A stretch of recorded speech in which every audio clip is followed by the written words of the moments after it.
Find us on the web at smacology.42web.io. There you can find our latest episode, or you can support the podcast by following our affiliate links at the top of the page. You can even buy some awesome Smacking Off merchandise. Again, that is smacology.42web.io.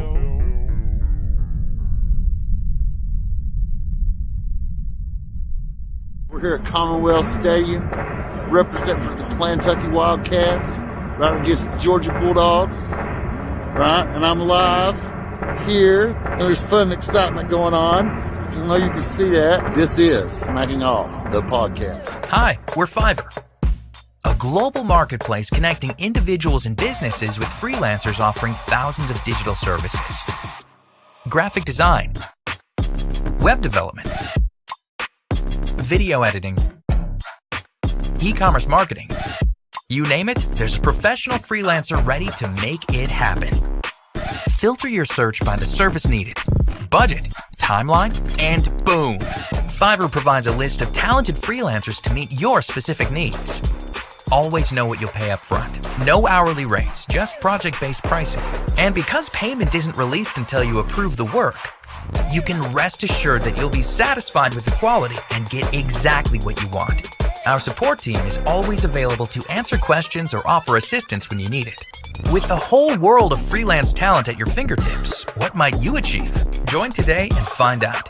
Fiverr. It starts here. Holloway, the leading rusher for Oklahoma, almost 5.5 a carry, has -8 on 5 rushes. Home run ball.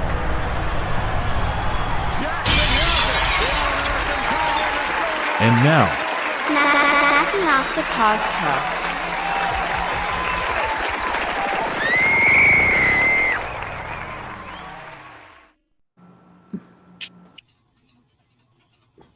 What's going on, guys? Hey. Hello. What's up? Can everybody hear me? Oh, yeah. ACC. ACC, and where is Dr. Balls? He was here, and he just disappeared on us.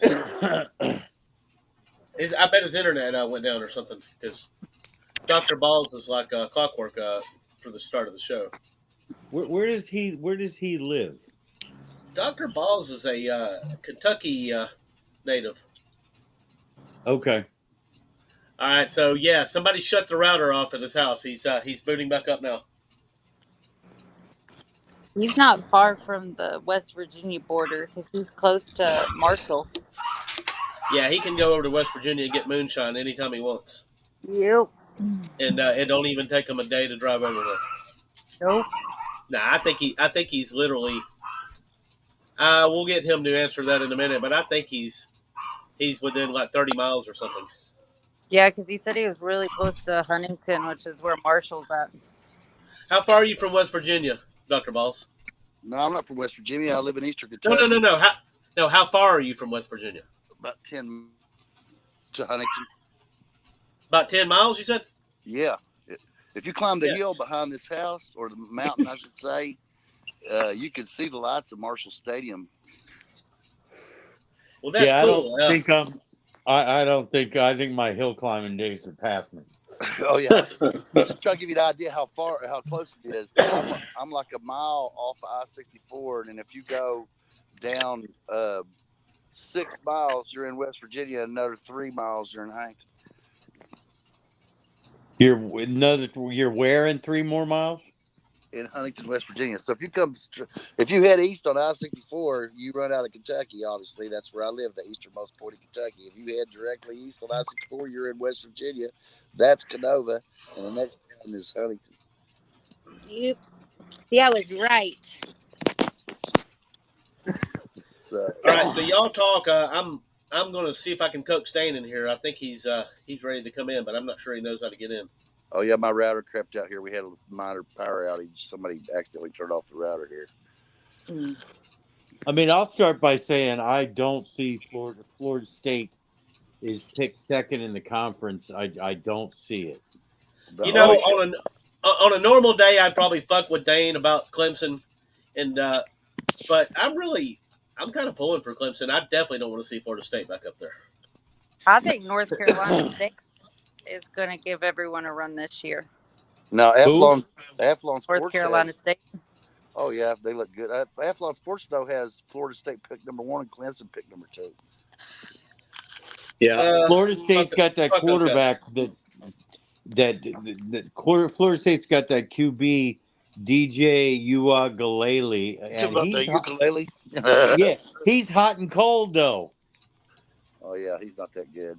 I mean, he left Clemson, then left Oregon, Oregon State, and now here. So I don't know. There you go. I don't know. So I guess we're going to kick it off. This is the ACC Preview. Welcome to Smacking Off the Podcast. You're here with our producer, Doug Phillips, our contributors, key contributors, Nikki Mays and Ed Scrivener, and hopefully Sean Devine. And then we're waiting on our ACC experts, which would be Dane, Kelley. And what about Skye and Anastasia, everybody? About all the smack that's been talked. Are you on here, Skye?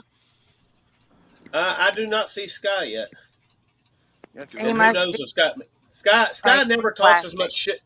Skye never talks as much shit on the podcast as he does in a text in a chat. He just never does.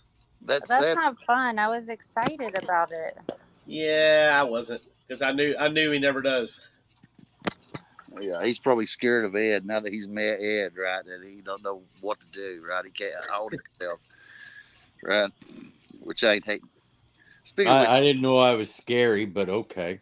No, you just got that Bob Gang kind of like northeastern kind of sound. It makes me think that if I ever met you, it would be in Atlantic City or something, you know?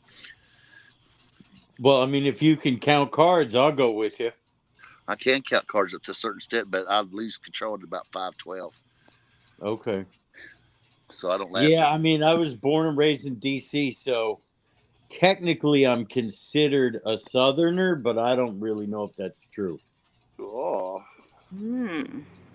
My dad was born and raised in D.C. Well, Fairfax, but born in D.C. Now, where are you at now from Harper's Ferry, Ed? 30 to 45 minutes. I've been listening to you describe where you lived. I said, oh, he ain't too far from Harper's Ferry, the true start of the Civil War that most people don't even know about. Yeah, do you know where Frederick, Maryland is? Oh, yeah. 20 minutes south. So, see, from where I'm at, if you keep going on 64 like we was just talking about. Cumberland. You got your choices of 79 or 81 to take you up into that realm. You know what I'm saying? And you could, so I could be in Maryland real quick from here. It's 60 miles from Charleston, West Virginia, and it's another hour from Charleston to get you into Maryland, you know? You know, it's funny because before I got married, I was briefly dating a woman from, what the hell is that? Not Morgantown, Martinsburg, West Virginia. Oh. And I remember the first time I was ever talking to her on the phone, she told me she had 6 kids. And I said, what else do you like to do? West Virginia girls are crazy. She was crazy. I know firsthand. The problem is, it's just the way it is, but the craziest girls are always the best in bed, so you kind of hard to get rid of them. Oh, you got to go redheaded and crazy is the way to go. Well, that's my mama, and from Charleston. So, I mean, when we talk about crazy, she got the backwoods, West Virginia red hair. Well, that's my mama's a redhead too. So so guys, ACC is real interesting this year because they've picked up new teams. Everybody was talking about their potential demise with the expansion of the Big Ten and the SEC, but I mean they've kind of hung on and they've made some interesting geographical choices, if you ask me. So, I mean, who would have thought Cal would ever be in the ACC? They got to change the name. Yeah, I was just thinking that. I mean, well, I think all of these conferences do. So they don't have to change the name. I mean, the letters. What would it? So there's actually a lawsuit that I've heard that somebody's suing them because the name doesn't represent the conference anymore. Isn't that Florida State and just Clemson? Call it the All Coast Conference. Exactly. Right. That's it. That's what they need to do. Yeah. So I wonder why Florida State and Clemson are suing. They want more money. Oh. Mm-hmm. Or they want out. Or they want out without the hit they're going to take in the TV revenue. Right. I think I don't think ACC is going to let go of that. They'd be stuck paying out $250 million if they walked. Yeah, they got the big buyout. They're like $35 million per. There's like several instances where it adds up the kind of numbers you're talking about. So it's $53 million per. What it is? Somehow it's a multiple of $53 million. So 250 ain't out of the question because they can like multiply it by how bad they screw them or something like that. I don't know exactly how it works. But the league to exit, because of the TV deal for them to exit, they have to pay the ACC to leave. And I think that's kind of why they got stuck with Georgia in, the bowl game. It was kind of to prove, you're not ready. Sorry. Oh, yeah. So people that's thinking, in my opinion, people that's thinking that Florida State is going to be mad and repeat. I mean, they didn't show any spine or backbone last year when they had a chance to show that they were snubbed. So what makes anybody think they're going to show any spine or backbone when it comes time to win or lose this year? They do not have a proven quarterback. No, I mean, Ukulele is not no pro. I know it's not his real name, but I don't think. I like it though. You know why Dane's not going to show up? Because he don't believe Clemson's going to do shit this year either. Do you, Dane? He's making his new BMW with an automatic right now. You know. Dane, can you hear us? I have to throw that barb out because anybody that knows anything about BMWs knows the only social climbers drive BMWs with automatics, right? Because the BMW's whole gig is for you to get the manual transmission. I had an 82. Oh, was it 320? Yep. Oh, So Gator orange. Gator orange. Any Gator. sleeper picks in the ACC? I got one. All right, let's hear it. SMU. SMU. They're a very interesting team. They were looking strong last year. They played very poorly in the bowl game against Boston College, but they have a legit NFL prospect at quarterback in Preston Stone. Hell yeah. I'd say that they're going to do well in the conference, but I just don't know, man. I mean, they got 14 starters though. They won 11 games last year in the American Athletic Conference title, for what that's worth. They were 8th nationally in scoring, and like I said, Preston Stone is back from injury. They've got a lot of skilled players at running back. Can you hear me? Yes, Dane. Could you only hear me right then, or can you hear me right now? I can hear you right now, Big Daddy. SMU gets Florida State at home, Louisville on the road. Does not play Clemson. Yes, I could definitely see them being a it's sleeper. going to be a question if they can succeed with the different scheme and these players without having Sonny. This is going to be their first year without pretty much his players. I don't know if you can. It's bad. We could hear you until we couldn't. See, So I think they got a true test just to see if he's able to produce with his own players. there you go. So what? This is his third or fourth recruiting class. The ones that's coming through now. Third. Hell yeah. I mean, these are his players. This is now his scheme. He rode on Sonny's players for 2 seasons and did really well with them. So I think he can do well. I just haven't really seen his recruiting class this year to see or the last 2 years, where these players are going to stand up against ACC caliber players. Well, that's what I'm wondering about. So, Sean, are you on here, brother? I am. What's up? So what I'm wondering about SMU is the ACC's line play really a big jump over what the American Athletics Conference line play was? In other words, are the linemen bigger and stronger, you think, in the ACC to the point that teams can wear SMU down? Yeah, I think it's a jump up in class for sure, but I don't think it's that big of a jump. I mean, I know they lost their bowl game to an ACC opponent, but they didn't get run out of the building. That's for sure. And they're good at bringing in those boys from Texas, those big old boys from Texas that didn't get the shot at TCU, Texas, Oklahoma, Baylor. They're really big on that. So they have a lot of big boy hometown players. So I think they can match up as long as they're coached right. There you go. Yeah. Yeah, I think they're, I mean, I completely agree with Ed. I think they're definitely even though they're a new team in the conference, they're definitely a dark horse to win it for sure. Mm-hmm. So to me, it looks like it's going to be a competitive league with decent depth at the top and middle, right? And I think even Miami even's got a chance, which they've recruited real well. And they say their line is probably going to be one of the best in the country. And then you got Xavier Restrepo. Some people think he's one of the best. He's one of the best players in the conference. And they think the offensive line is going to be one of the top groups of college football. They've had some decent transfers, and Cam Ward's supposed to be the real deal. He's a stud. Yeah, that's what they're saying about him. But they ain't got no secondary. from what I'm hearing, in Miami's completely rebuilt in the secondary. And we can be honest when it comes to Miami.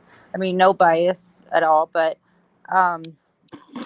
they always have some of the best players in the country, and they still don't pack a punch. Well, that's the whole deal, ain't it? Is whether or not Cristobal is really all they made him up to be.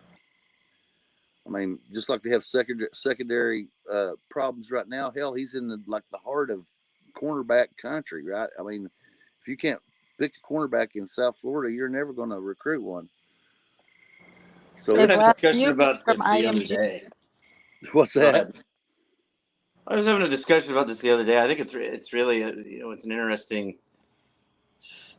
feature. Other than like you said, the kids that are down there in what you kind of call the state of Miami, those three counties right there. Outside of those kids that if they grew up wanting to go to that school, they play their home games in a kind of antiseptic, NFL stadium that's 28 miles away from campus. So you don't get your student body to really go to the games because, 28 miles is still 28 miles, and who wants to drive and then have to drive back? Particularly for the night games because, a lot of the games at night because of the heat and humidity. And so the fans aren't there. So it's hard to recruit when you come visit for a game and you see, wow, there's not a lot of fans here at this game because it's just not by where most of their students and alumni live. I mean, I know it was old, but it was sad when the Orange Bowl went away. The Orange Bowl was great. I think that was just as devastating as some of the sanctions and whatnot, tearing that down because the Orange Bowl was only 4 miles from the middle of campus. Yeah. So you could really realistically walk or ride a bike if you wanted to. It was a big scene around the game between there and campus too. There was so much activity, partying wise, and bars, and so on and so forth. That was a huge scene, and but they might have wanted a curb at too. That might have been the whole reason they put the stadium away from campus because it was things. I think they really need to consider what Minnesota did, and that's get away from playing in that NFL stadium and get their own closer to campus stadium somewhere. Yeah, I agree. College football has changed a lot. They can afford it. Yeah, they can afford it, but when you have visiting teams coming in and their visiting fans are 90-10 compared to Miami, you should open your eyes and be like, damn. Like they even travel. Why can't we get anyone in the stadium? Welcome to the artist formerly known as FedEx Field. Now, what I was saying a minute ago is that college football has changed a lot since Miami's only heyday, really in the 80s and in the 90s, bleeding into the century a little bit. But I think they do need a on-campus stadium. But at the same time, other than that, I don't think the formula for Miami winning at that level has changed. I mean, they're going to have to take South Florida completely. Yeah. Well, the issue they don't have room on campus. Mine is quarterback because all their great quarterbacks came from not South Florida.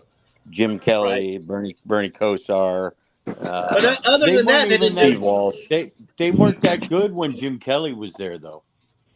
No, but the Jim Kelley wasn't, but Jim Kelley was still really good. Right, yeah, but the team was not. I mean, they had not become Miami. Other than that, though, they didn't really do that great nationally in recruiting. It was just quarterbacks, wasn't it? Yeah, and they get the quarterback nationally, and then everybody else was generally from South Central Florida. That's basically what Schnellenberger did when he was at Louisville too. He pick up a national quarterback and then get over who else he could to hold the triangle around. It didn't take him long to figure out that South Florida had a lot more talent than Southern Kentucky, right? You mean then? Well, I mean there is a lot of talent in the area around there. If you go, because the area you're recruiting is also Cincinnati and Lexington, and there is a lot of talent, but unfortunately, it ain't going to Louisville, right? Well, it's like Schnellberger said. Louisville's on a collision course with the national championship. It didn't ever actually happen, but I tell you what, he got him about as close as I've ever seen. Oh yeah, well, for a moment or two. Petrino got him pretty close in the rankings a couple times, but they blew it on the big stage. There's no doubt about it. But I mean, Notre Dame can come down there and snipe guys whenever they want to. See, that's the whole problem in the so-called Golden Triangle of Lexington, Louisville, and Cincinnati is that whenever Notre Dame wants your guys, they come down there and get them. Right now, if you're UK in football, you're out recruiting everybody else there. But if a special player comes up, then Notre Dame comes down and snipes them like that tight end here a few years ago. Michael Mayer. It just occurred to me, Miami and Louisville, I don't know that they play on a regular basis. But when they play, it needs to be they need to make a Snellenberger trophy. Oh, yeah. That'd be great. I'd love to see that. That would be it could be a pipe. But Louisville this year is poised. Yeah, absolutely. They're poised pretty well in the conference. I mean, they might finish third or fourth even, depending on how things roll for them. I don't think they'll finish no worse than sixth. I mean, it's not out of the question that Louisville could get. Like last year, they were one good win away from a chance, but they blew their one chance, But they were one win away from being in the conversation, kind of like Missouri. I think Louisville and Missouri were kind of the same idea last year, and probably be the same idea this year. But Louisville's returning quite a few guys. They like the coach there. They got a pretty good quarterback. I think they took the Tyler Show. I don't know how to pronounce his name, from Texas Tech, but he never was healthy with Texas Tech. But they've got some 7 returning starters on defense. They've got and this is a team that made it to the ACC championship game. That's what I'm saying. It'll be interesting to see how. I just think it'll be interesting to see how the quarterback Scholl plays not in the Texas Tech system. Well, Brum is a pretty good developer of quarterbacks. I mean, at Purdue, he definitely showed that he could develop quarterbacks. So I think that's actually might be even a plus over him. Even though the scheme at Texas Tech lets you throw for a lot of yards, I think the quarterbacks developed under Brum, once they get in the NFL, have shown that they could actually make reads. See, a lot of these guys playing these shotgun spread style offense, and they've got a guy. As soon as the play starts, they've decided whether or not it's going to be a read option. If they deal it, they've already got that decided, and they don't make any reads. If he's going to go to Louisville, he's either going to have to learn to make reads, or he ain't going to make it. That is true, because at Texas Tech, they get the ball out immediately, very quickly, and at Louisville, he's going to have to make at least 1 to 2 more reads than he made at Texas Tech, and it's going to be all about whether or not they can run the football and the line can hold up. Now, I mean, as far as the rest of the league goes, outside of Clemson and Florida State, they might be able to do that, I think. But NC State, Nikki was on NC State earlier. Mm-hmm. We never did get back around to them. Now, NC State's been having a certain level of success lately that's pretty interesting. I mean, they've been below 8 wins in 6 or 7 years? And they're building off each season. They're not playing the same football each year. They change it up. So they're playing against their opponents different ways, which is actually smart. And it's taking them more time to get to where they're at, but they're not going to have a lot of film to be watched. And I think that's why they're succeeding a little bit more than they have in the past. So, plus, they've got a lot of people were high on Grayson McCall coming out of Coastal Carolina, who's he's a badass. And he really is. They had a bad season in 2019. They went 4-8, but everything else is 8 and 9 wins. Even going back before that, you have to go back to 2016 for a 7-win season. Hell yeah, their line's pretty good. We're going to find out real early what NC State's about. They play Tennessee and Charlotte in week 2. So that don't feel very neutral in Charlotte, you know. It'll be the football stadium, but it don't feel too neutral to me. But I like it. But I like one thing I do like about NC State that I believe gives them a chance to compete is that they've got 4 starters returning on the offensive line, and the only person they'll have returning this center it was a transfer from Notre Dame, Zeke Correll, and they think he's pretty good. Now, what do you know about that guy, Sean? very quality starter for us. Just got surpassed on the depth chart, but I mean he'll do great for them, and I wish him the best down there. But he just a little undersized compared to some guys that we recruited, and he was looking for, I think, more playing time, not to be a depth chart guy. So he moved on, and I wish him the best. But he's a quality guy. Now, NC State's system where there's probably more pulling and motion on the offensive line after the snap, it might work out for him all right there. And so that's the kind of team NC State, they like a lot of deception, I think, and they've had some pretty good quarterbacks, even though who was it won it? Yeah, didn't Kentucky get one from them that wasn't any good? So anyway.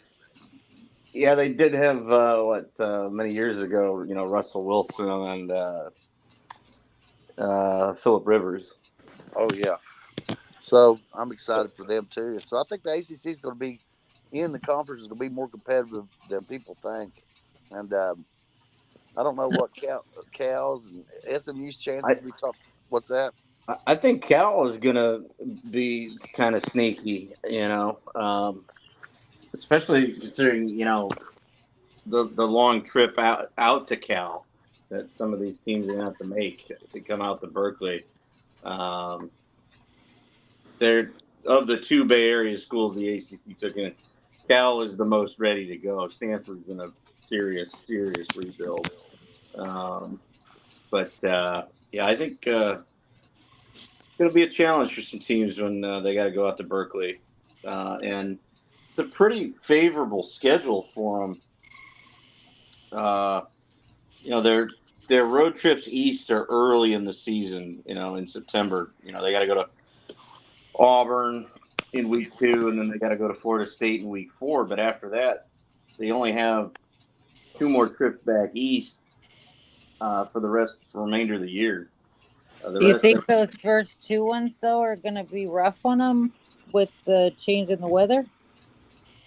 Early in the season, hot in the south? They're not used to that in Southern California. I mean, it's been unseasonably warm in the Bay Area this summer. It's not quite the humidity of Auburn or Tallahassee, but it's not so much that. I just think those teams are more talented than Cal.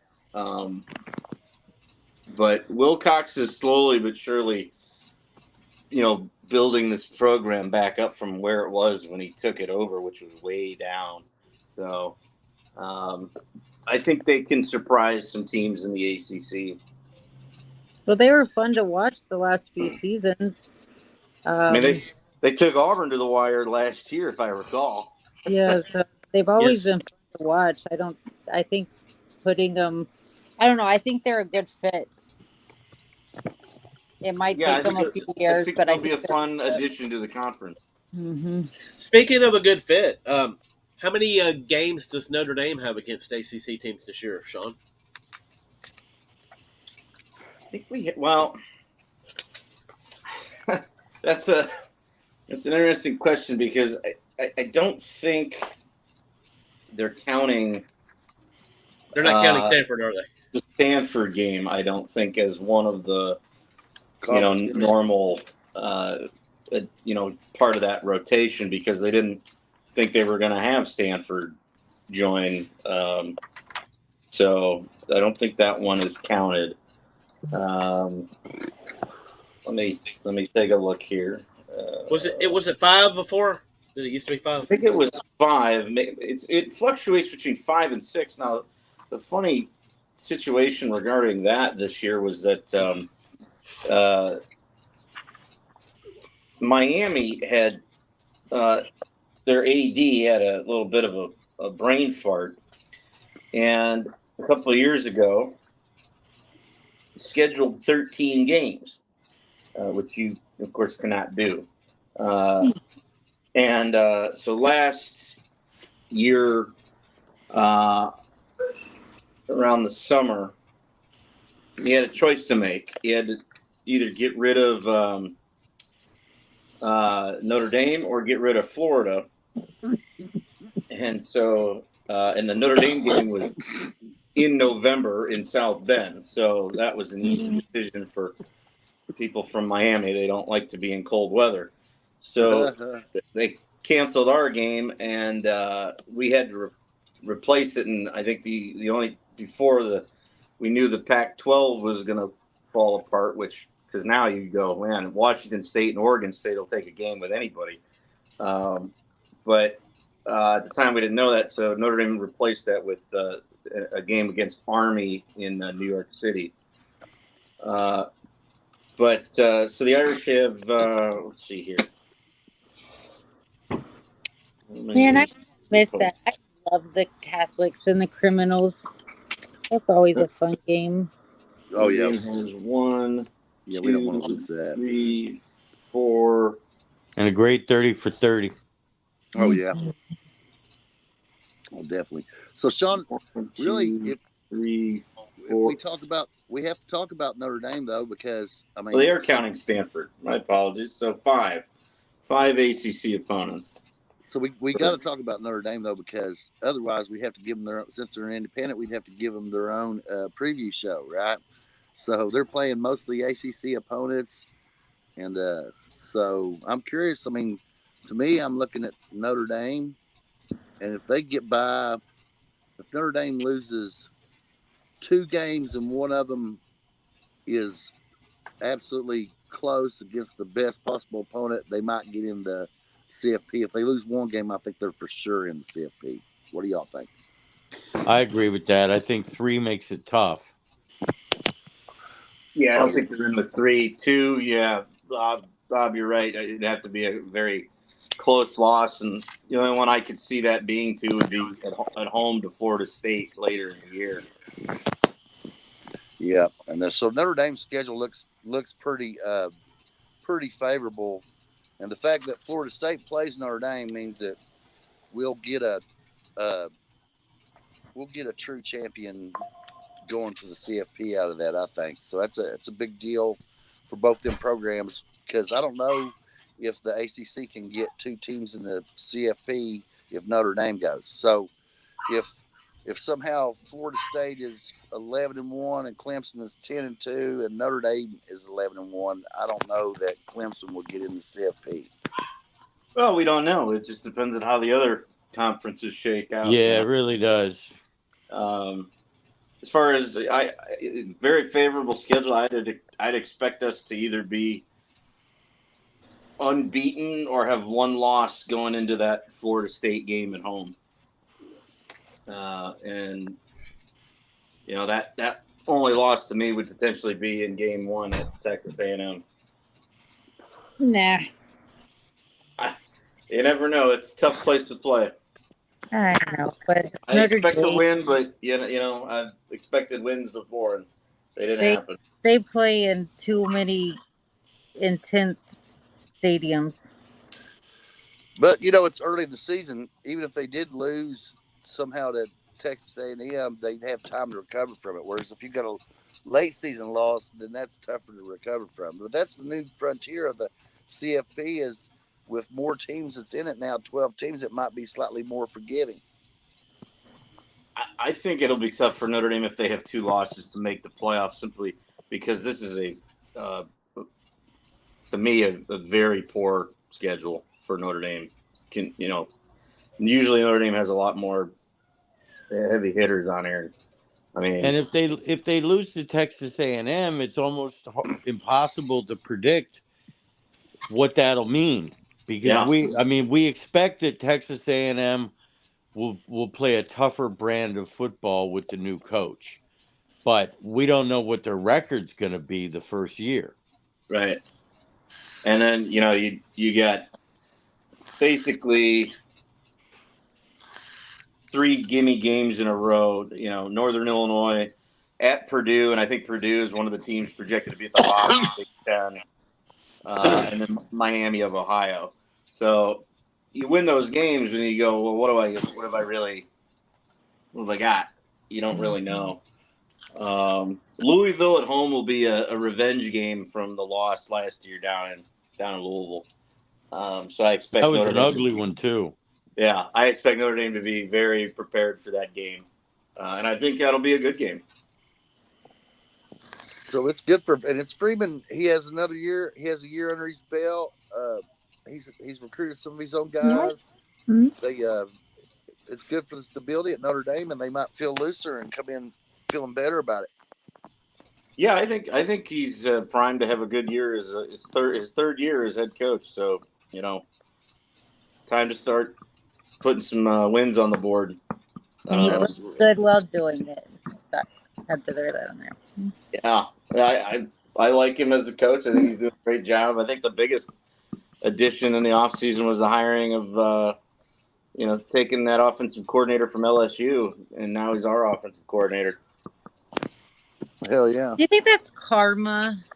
Yeah, maybe a little bit.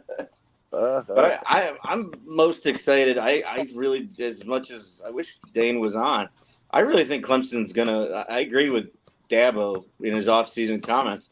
If Clemson was a stock, I'd buy now because they're coming. I think they have Jesus on their side. Okay, so I think Clemson's it's been a little too quiet. I expect them to lose week 1 to Georgia because Georgia's a behemoth. But after that, I think Clemson will probably win out and be in the ACC championship game. I liked a lot of the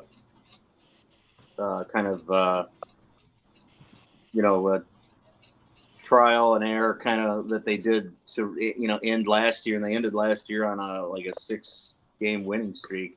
So now those young guys that got playing time last year. I think they won 9 games last year. How many games did they win? 9 total. Okay, so what happens if they have another subpar year? Does it start to get tricky for Dabo at that point? No. Dabo's got a lifetime contract there. Yeah, there's no. You got Clemson before. There really wasn't much Clemson before him, so. He would need to go 0-12 7 years in a row before they'd fire him. Well, they would definitely have to do that before Dane would be interested in firing him. The only place he's going is Bama if DeBoer doesn't work out. I don't think he's going to. Nah. He took over him. I think if Bama wanted him, they would have. Yeah. He took I think over Bama would have threw the bank at him if they wanted him. Yeah, I agree with that. When he got the job at Clemson, they were just kind of annually mark him down for 7-5, 8-4. And his first is he couple going of to years solve his there, issues with the portal? Is he going to solve his issues with the portal? I think eventually he'll slowly start utilizing it more, but I think we're gonna have to see what he does this year. And I think eventually if he's people anything start, like Coach Stalin, he's hard-headed as fuck. Yeah, and he's probably just not wanting to do it because everybody's screaming that he needs to be doing it. He's kind of set in his way, and his way does work, though. You can't say it doesn't because he's proven a point that he doesn't have to. And I think I see Doug's side of it, where it's just because you can do something one way, it doesn't mean it's necessarily the right way. And I think he would make his fan base a little happier if he just not saying he's got to completely, use the transfer portal, but one or two won't kill you. I mean, yeah. I mean, if you had somebody at South Carolina that wanted to that you had been looking at before they signed, and they wanted to transfer to Clemson, you would definitely want to take those guys. I mean, a lot of the transfers that UK's been getting are guys that they talk to, and a bigger school would come in and snipe them, and then they get there and didn't like it, and then they call back to UK and said, well, I had a great visitor and stuff. Would y'all take me back? And then they end up there. So that kind of stuff, I would take advantage of, especially in in-state and regional recruiting, because if you're at Clemson, you can recruit East Georgia and North Georgia. You can recruit parts of North Carolina, Western North Carolina. You can recruit into East Tennessee. There's a lot of fertile recruiting ground. And even if you didn't get them guys right then, you'd want to have a dialogue with them, so that way you could get them if things don't work out wherever they sign. And his normal recruiting's still good. It's not like Clemson's getting bad regular recruiting classes. No, not at all. But I think to Doug's point, they'll get a little more pressure if they don't meet expectations. Which is at least play in the conference championship game and win double digits. I think that's a minimum. I mean, I think that the issue becomes if they keep struggling. I think the issue doesn't. I never really believed that. I think you're right. I don't think Clemson will ever fire him, but I think that he may just walk out at some point if just because of pride. Where's he going to go? This, I'm not doing it anymore. Well, he's probably made enough that he don't have to go anywhere. One thing people miss, though, is that there's people that want their kids to play for Dabo Swinney, and that's how you. He's a good guy, and that's how you can get transcendent players.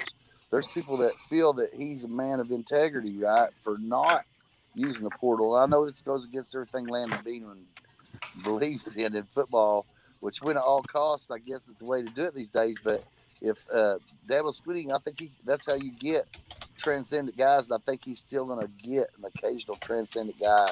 And the fortunes of Clemson, whether they're competitive or a championship team, is going to rest on that unless he uses the transfer portal. I agree. I think his personality and his what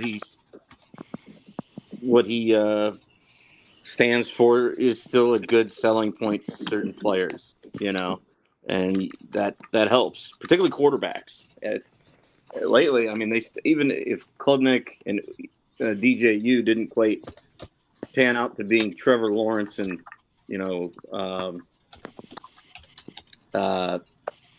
help me out, Deshaun Watson, the massage man. I can see him. He was the Browns. But if DJU and Klubnik aren't first round NFL draft picks, it's not like they've been completely terrible at that position. I do expect Klubnik to have a better year this year than he did last year. Oh yeah. Well, after talking to Reggie last season, we actually touched base on why he doesn't utilize the portal, and he said he's old school football. He wants the players that want to come to Clemson. He doesn't want them to say, oh, well, I'm going here because I can make more money, or they're going to do this for me, or they're going to do that. You either come and play football like they did just 5 years ago, or, you don't have a spot. And I understand that because we've talked about that before, how it's no longer about the, we bleed for our team. You grew up wanting to be a Gator or a Tiger, and then now with all the NIL and the transfer portal, it's so easy to be somewhere else. Oh, I agree. Yeah, I mean, I would look at it's like professional football at this point. Mm-hmm. It is, yeah. And so he's trying to keep it to where the players that come to him want to be there, and they, it's not about anything but Clemson football.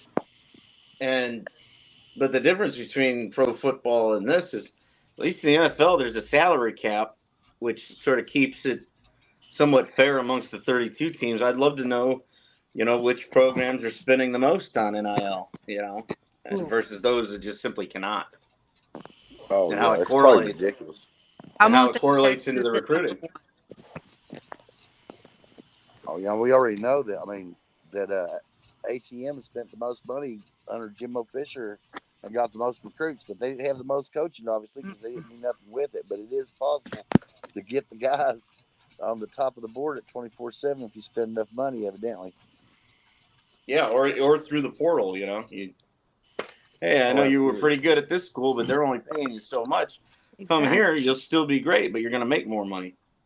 I mean, look at K-State's quarterback. He hasn't. I mean, he's good, but he hasn't really proved himself. And he was handed over a brand new $200,000 Corvette. Yeah. That was interesting. Yeah, for sure. Come what on. I'd like to know? What's the correlation between the players that opted out for Louisville last year? How many of those were not Louisville, but for Florida State? So in the Florida State-Georgia bowl game, how many of the Florida State players that laid out were transfers? I'm curious about all of them. That's a good question. I think a lot of them, for sure. I believe all of them except for the ones that were going into the draft. So that's a risky move.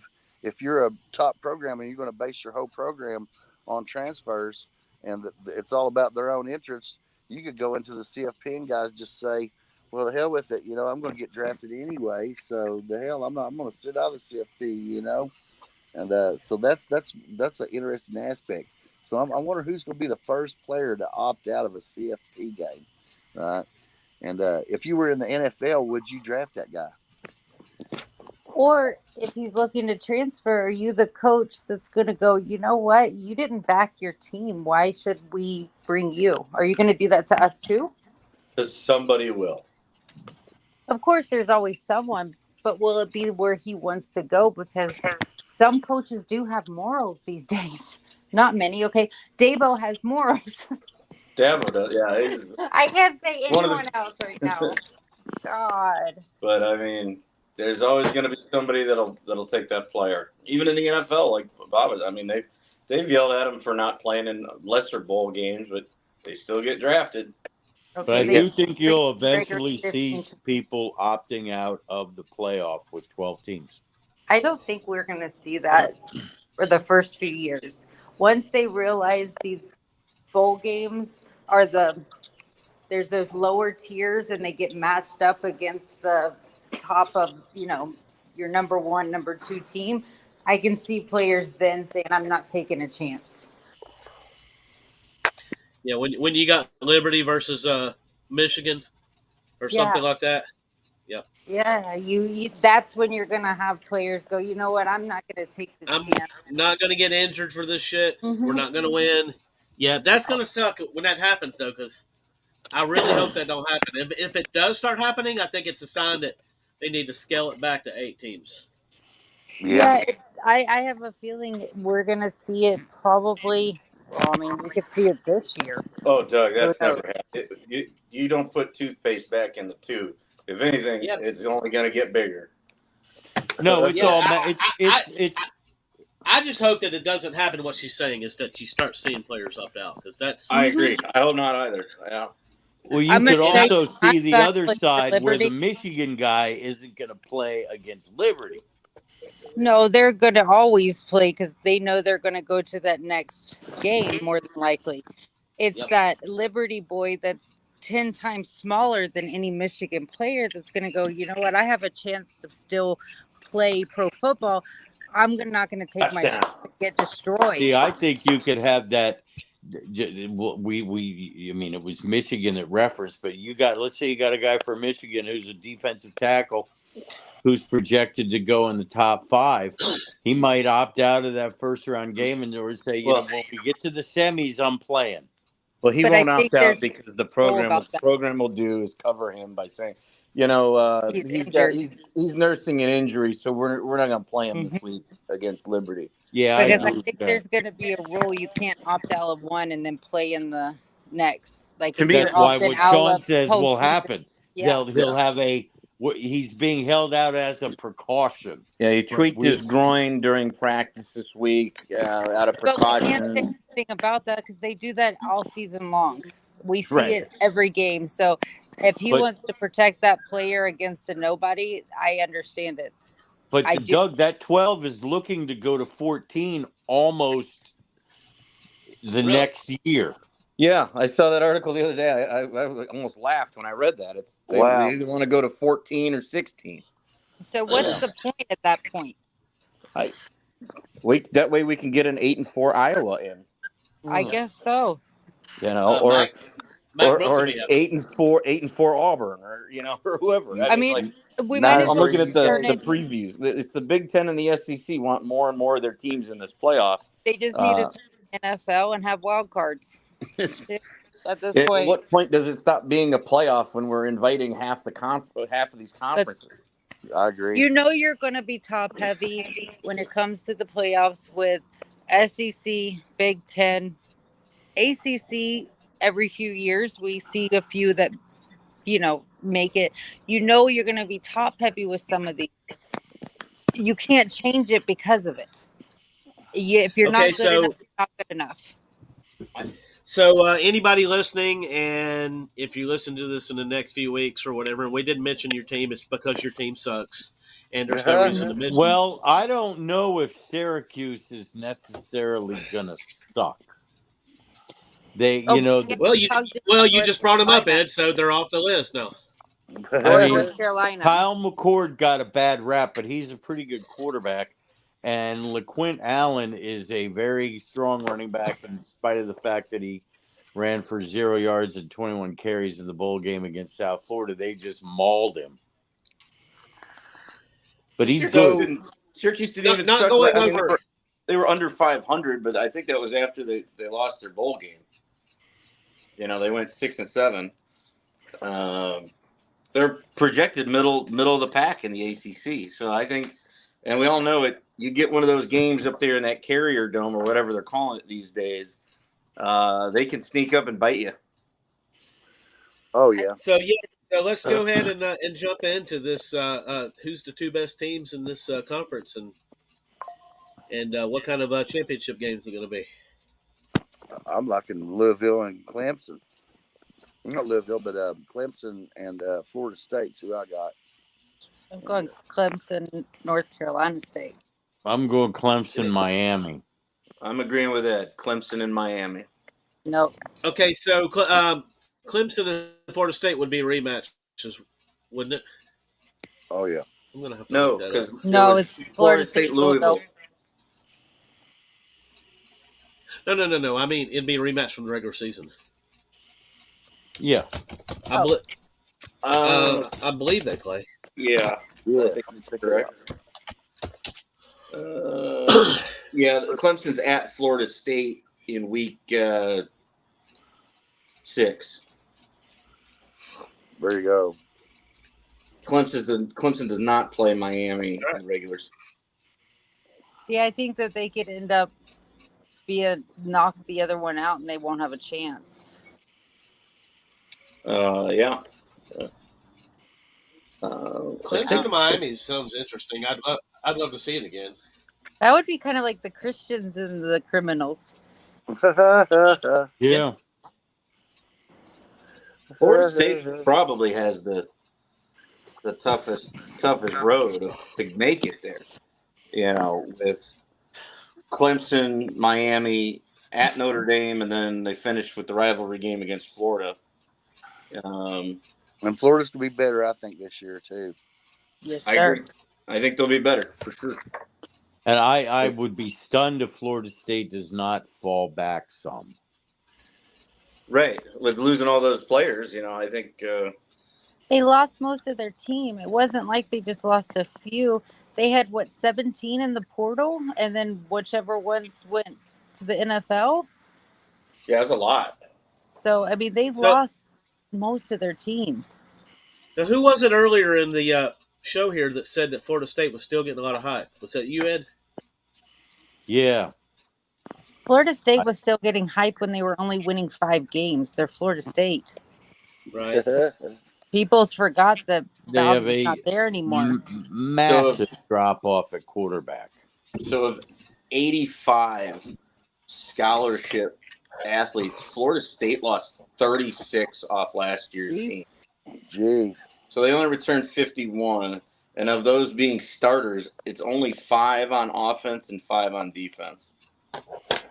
So we'll see if Magic Mike Norvell can, work his magic Norvell again and put all these transfers and portal guys and whatnot together and put another run together. But I think I'm the crazy Florida fan that always wants Florida State and Florida to be on the same page.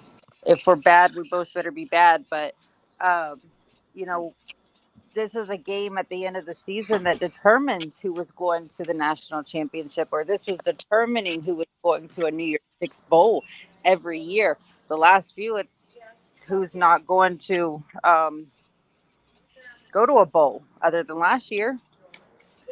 Let's now that we've really discussed the teams we think will have a good chance of getting to the championship game. Let's pick a legitimate dark horse here. North Carolina. I go Virginia Tech. Sorry, North Carolina. SMU. I'm with that again. I like SMU as well. We got to stop agreeing like this, John. I'm just kidding. I think North Carolina can prove themselves. Who else? I still feel the same way. I really would love. I would love to see one of the new teams. I'll say Louisville as well. Louisville, I think, can surprise. Yeah, they've got a lot of stuff in their favor. Are they going to step up and play big bully football? But I think Louisville's going to snap at their heels at the very least. So I didn't really see them as a dark horse. I think they're going to be like 4th, 5th at the worst of the conference. I think. And if I'm not mistaken, Preston Stone did not play for SMU in the bowl game? Is that right? I don't think he did. No, he was hurt, but they say he's healthy this year. I guess I'll give a different life after Drake May. We'll see what Mac Brown and the Tar Heels do.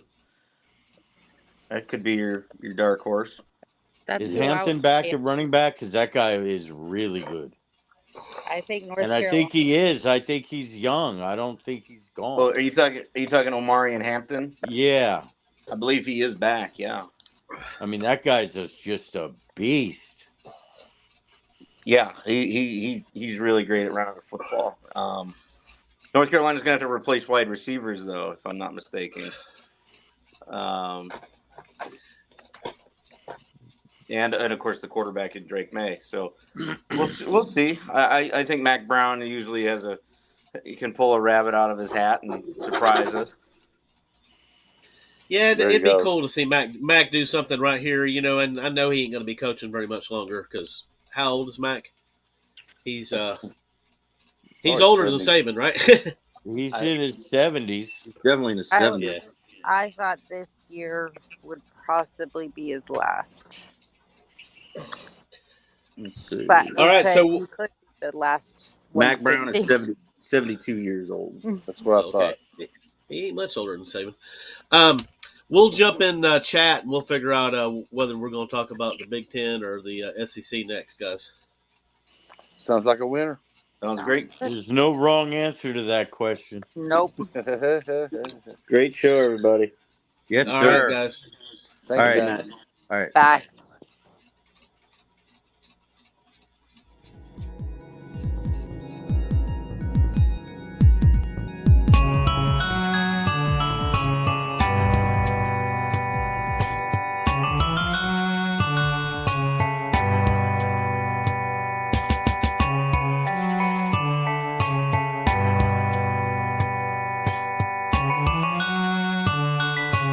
Thank you for supporting Smacking Off the podcast on the X's and O's network. Be sure to keep up with our scheduled live casts and other presentations on Facebook at Smackologists or at Smacking Off, and on our YouTube channel at Smacking Off the Podcast.